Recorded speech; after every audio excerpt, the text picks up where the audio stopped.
Corona से मुतासरा जिला सवात के 11 इलाकों में स्मार्ट लॉकडाउन का फैसला किया गया, जिसमें ब्रिकहोड, मदीन, बांसफी, कबल और दीगर इलाके शामिल हैं। मुतालिका इलाकों में सिर्फ ज्यादा केसेस रिपोर्ट होने वाले महलों को भी सील किया जाएगा। पटा इंतजामिया ने नोटिफिकेशन जारी कर दिया।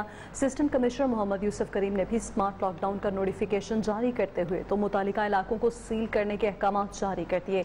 मजीद तफसीलात बहार अली से।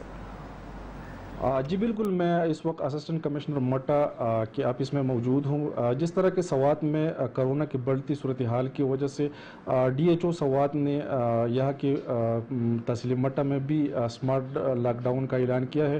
तो इस हवाले से असिस्टेंट कमिश्नर मट्टा ने भी यहाँ पर सख्त इक़दाम उठाई है और अभी अमली जो है वह काम जारी है। मैं आपको बताता चलूँ कि मुल्क भर में सवात के जो नंबर है वह 10वें नंबर पर पहुँच गई है, जबकि खैबर पख्तूनख्वा में दूसरे नंबर पर है। इस हवाले से हम असिस्टेंट कमिश्नर मट्टा से बात करेंगे कि वो इसने क्या इकदाम की है और आवाम को क्या कहते हैं। सवात तकरीबन पूरे पाकिस्तान में 10वें नंबर पे पहुंचा है और खैबर पख्तूनख्वा में दूसरे नंबर पे।